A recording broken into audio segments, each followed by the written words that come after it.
answers are inside. Yeah, I am a 21st century superhuman. Now is the time. Come on everyone, let's celebrate. We are the children of the sun.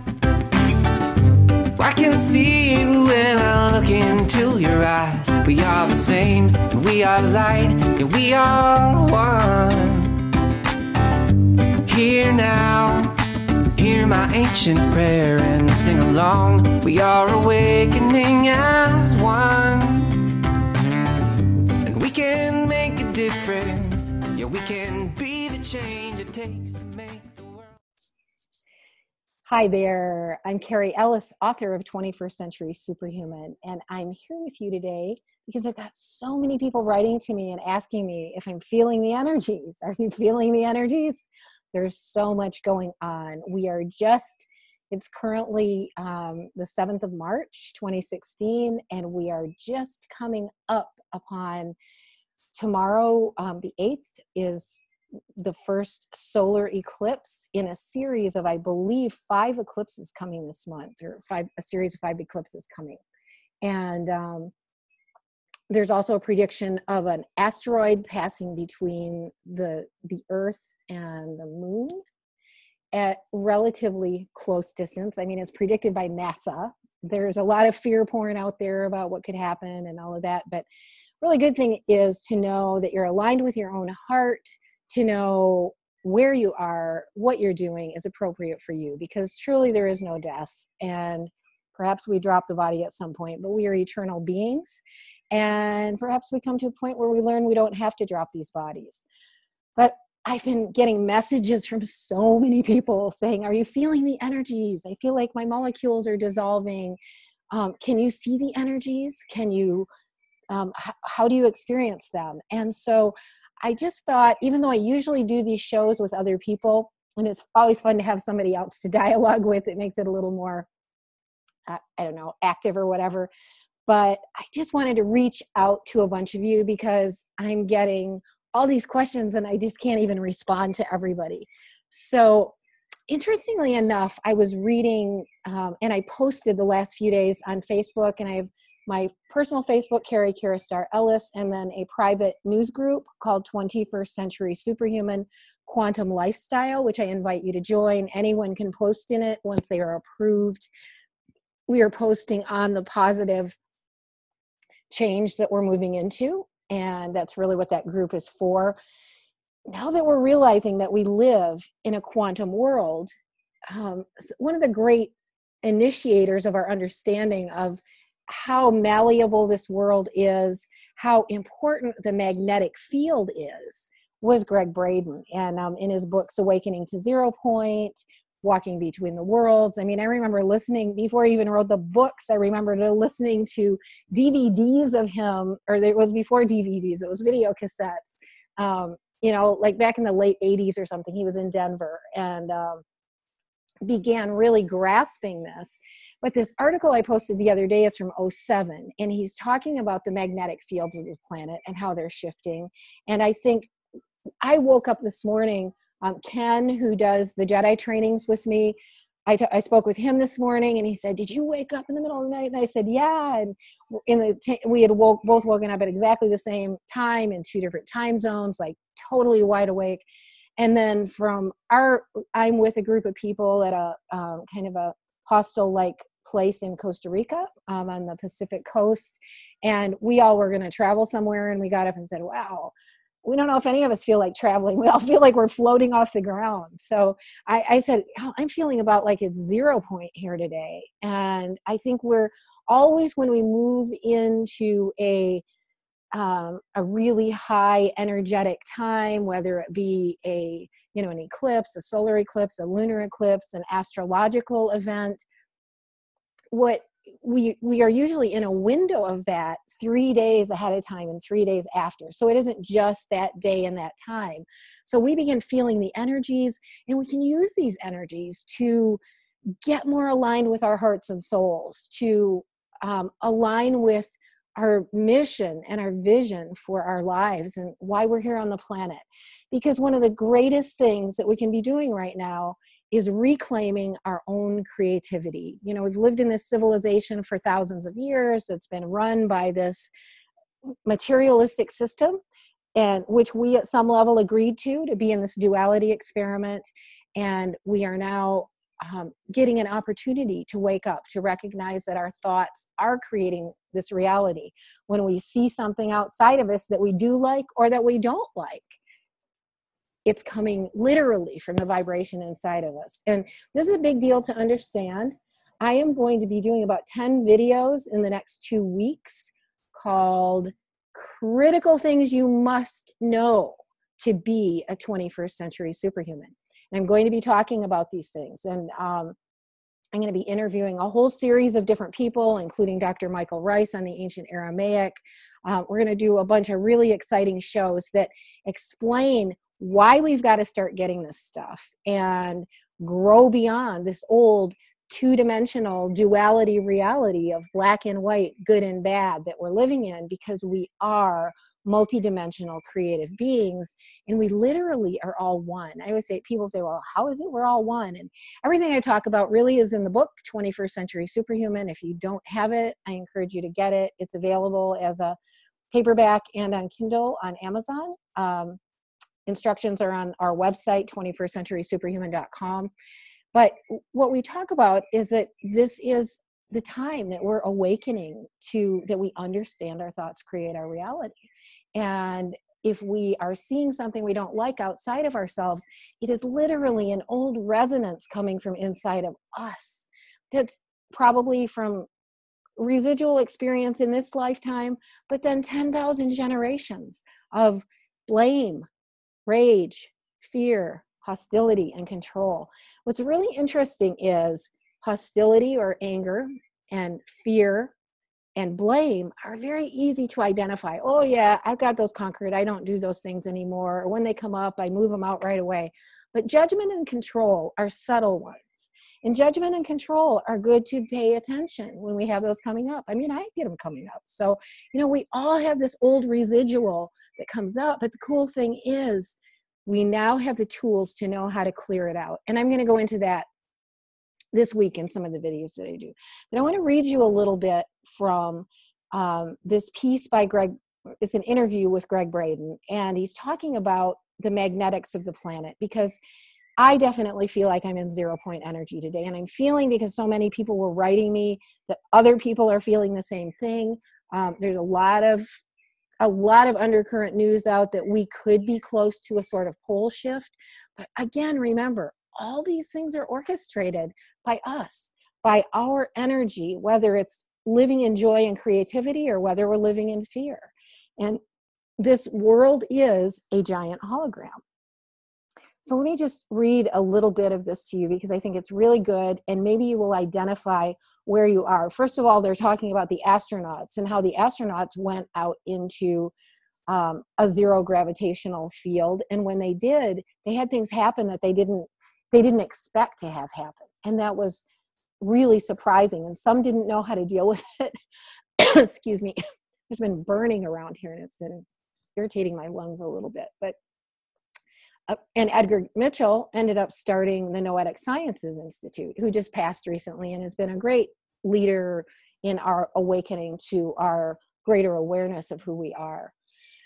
So Greg says they certainly went through, excuse me, sorry, a catharsis when they were no longer in the influence of the Earth's magnetic field. We also see something similar happening when we look at the magnetic fields of the Earth. They are not constant over the surface of the Earth, and contour maps available through the United States Geologic Survey show the varying intensities of magnetic fields over the surface of the Earth, where magnetic fields have a very high intensity and where the intensity is if very low. These would be really interesting to look at now as well. Those fields have shifted over time and may actually account for why populations of humans have migrated to the places they've migrated to. They might have been following these magnetic contours, and even we as individuals in our travels, our adventures, or why we move somewhere, we may be following magnetic contours of the planet that allow us to operate maybe in more open or closed ways. What happens is that in the places where the magnetics are very low, where their effects are negligible, tremendous change and innovation appear to occur. Where the magnetics are traditionally high, those are the places of stagnation, where changes, though they do happen, take a long time, and change is very slow in coming.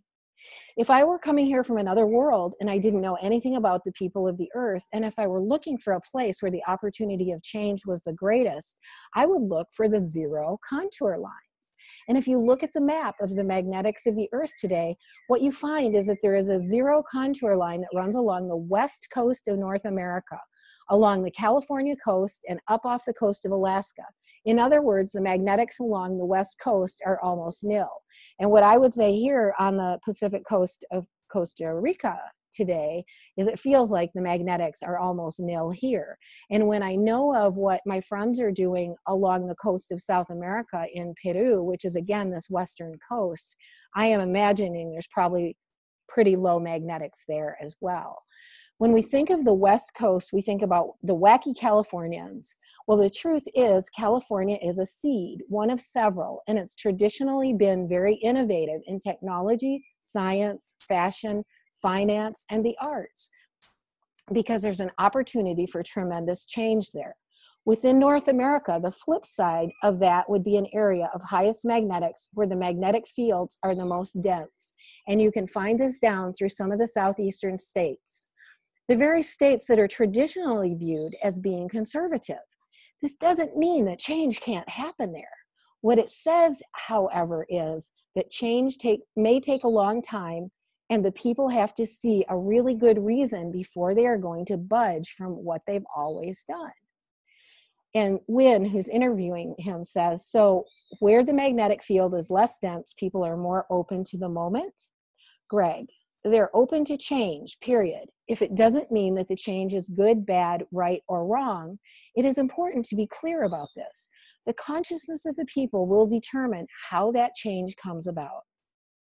I'll give an ironic example. There is a zero contour line that runs right through, guess where? The Middle East. A 0-point contour line. It actually runs almost directly under the area we call the Suez Canal, right up into Israel, right along the coast of the Red Sea. Yes, right in that area is a zero contour line.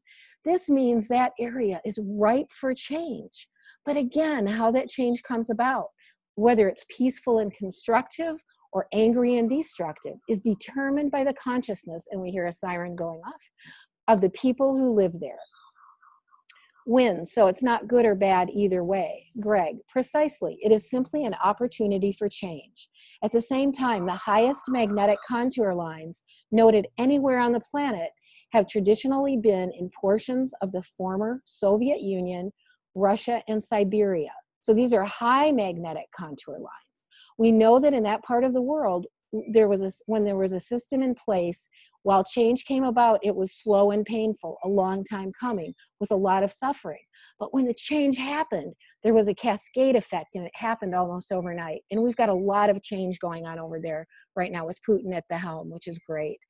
So the correlations are very interesting between human consciousness, the opportunities for innovation, change, doing things in a new way, and the magnetics of our world. The earth has many areas of high and low change.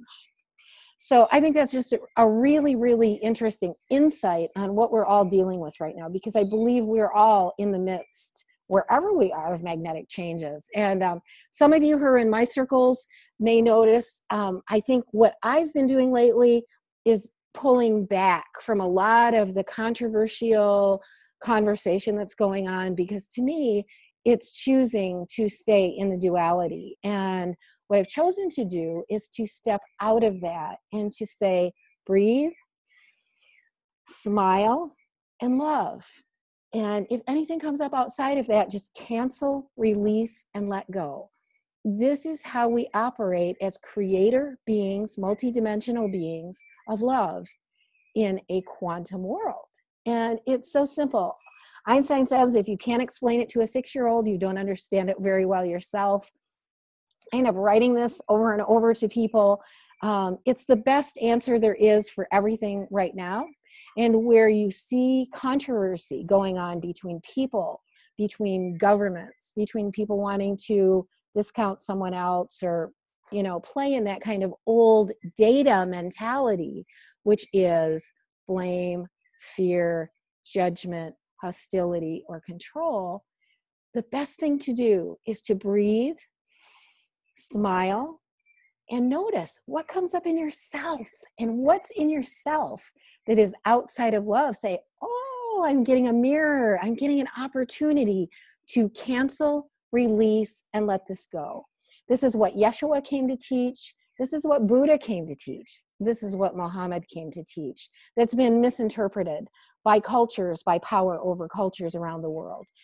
We are ready to understand this. We have moved into what the ancients called the shift of the ages.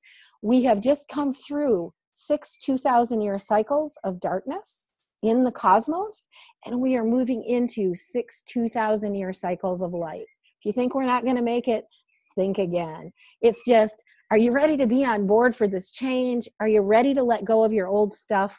There's no reason to carry around that pain anymore. And it's really hard on the ego. You know, when I first started getting this, I was like, come on, it's got to be partly his fault, or it's got to be partly her fault. And my places that I was learning this would say, no, it's all coming from in you. Harvard research tells us it's kind of like we're standing in a big garbage can of old data, which is unconsciously resonating in the field. It's what drives us to blame or resent or judge somebody else. And Harvard studies tell us 95% of our data is unconscious. So if we've got this nice little happy 5% that says, oh, I'm going to have $1 million in my bank account, or I'm going to be a happy, nice, friendly person. And then what happens when something occurs? Do we have this old data gets dredged up? And this is like defragging the computer. It doesn't take psychoanalysis. It doesn't take processing. I have a number of worksheets in my book, 21st Century Superhuman. We're going to start putting this information up as online member content. I'm going to start doing a bunch of videos that explain everything in the book, because I know everybody doesn't read anymore. And this book is being called the most important book on the planet and critical information for our times. So I'm not joking. I'm serious about this. My friend, Dr. Michael Rice, who wrote the foreword to the book, when he was invited to become moderator of the Khaburis manuscript with 24 world scholars 20 years ago, and he began to understand what the ancient Aramaic said, which was grounded as a complete language 6,000 years ago. It is a quantum language. It explains that we are quantum beings operating in a quantum world, that we are here to be creators. And the beauty of our existence is our creativity. So, sorry, I've got a little light coming and going here. The clouds are showing up. We're having a very interesting day here. The energies are just off the scale. That's why I wanted to make this video. So anyway, I just want to say much love to you all.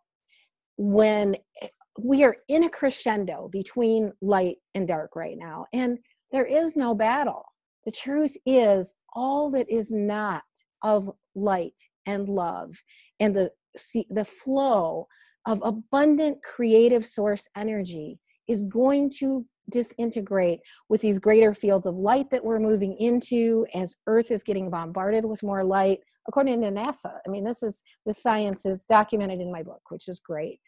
So I just want to say, I love you all so much. Thank every person who is listening to their heart. The only person you need to listen to is your own heart. And if you will listen to your heart, center in love, breathe, smile. We actually literally activate neural plexuses in the front and back of our brain for intentions and perceptions of love when we breathe and smile. Children do it. I mean, it's simple. It's the simple essence of our being. And we've got all this activity going on with global collateral funds, all different levels, the RV, the Swiss Indo, the dragon families. And we're in the midst of this old system going through a breaking down process and the opening of the way because of our consciousness shifting, that we're going to be able to receive abundance as humanity. And you know what the bottom line of that is? All of that abundance that shows up in the form of money and collateral accounts and all of this, beyond that, we will move into a civilization founded in love, peace, and prosperity for all, where there is no money. We will move into that. I don't know if it'll take us 50 years or 100 years. I'd rather see it take 5 or 10. We've got a lot of change to go through. We've had all this incredible disclosure, of secret space programs and, all the pornography rings and the illicit governments and the craziness, the banksters, the corporate, Agenda 21 and all this stuff. We're ready to move beyond this, and we're going to do it. The scrolls in Peru, it's really beautiful. They predicted this. And they're one of the things that made me really know I was on the right path. And I'm going to post some more things about those soon, because I think they're really important tools for our now. But I just want you to know, I love you all so much. Be with people you love, do things you love, find ways to move into a joyful life, whatever it takes. It may mean simplifying. It may mean letting go of possessions. It may mean gathering together with others in community.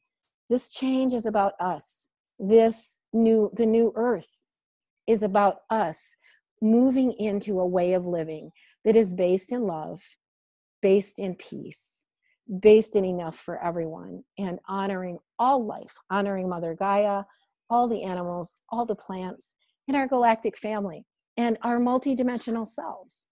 So it's time. And these energetics that we're in right now, can you feel the frequencies?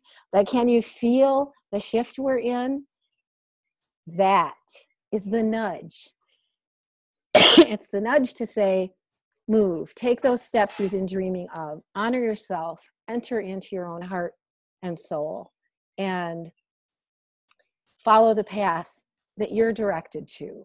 And start letting go of this it's an old computer program that says, you need to do this to succeed. You need to have this to succeed. There's certain ways that you need to live in order to be approved of by society. We're beginning to move away from this old system and to begin living in ways. There's a really beautiful yellow bird over here. Live in ways that nourish ourselves, nourish the earth. And I just want to say, I love you all. Namaste. Many blessings, so much love. Ciao and aloha. The aloha breath, the aloha greeting is from the Polynesian, which also is Ho'oponopono. These came from the ancient Aramaic, as did Lakota, Arabic, Sanskrit, Hebrew, and Persian, amazingly enough. And in the aloha breath, we greet by touching our foreheads together, inhaling a breath, saying, I'm inhaling the same air that you are, and I'm smiling at you, and I'm greeting you as a beloved friend with open neurobiology. Nothing is hidden. And then the haole, or the white, who they called the haole, the white man came along and wanted to shake your hand and find out if there was a gun in it. And they named him the haole, the man who greets without the breath. So we're here to greet each other with open breath, open hearts, and everyone who's creating everything, anything on the earth right now that is for the good of humanity is valuable. It doesn't matter when it works, how it works, or why it works. The thing to be doing is to be looking at each other and saying, my brother, my sister, I honor your creativity. Let's hold hands and let's do this together, and let's jump into the new earth. So that's where we're headed, folks. I say humanity is like a giant amoeba, and there's people still at the back of the amoeba that are sacrificing children, and there's people at the front of the amoeba who are already standing in the new earth, and a lot of people, all different places in between. So let everything you see going on around you be a mirror for you to say, wow, what do I want to center in? Do I want to center in blame, fear, judgment, hostility, control? Or do I want to let all that go breathe, smile, cancel, release, let go, and center myself in love. This is our work as 21st Century Superhumans. Look forward to my upcoming shows. There will be about 10 of them with some really great people who are experts in different areas on critical things you need to know to be a 21st Century Superhuman. So much love to you all, and I will see you soon. Breathe, smile, center in love, and enjoy the energies. Get connected with your own beautiful, essential creativity.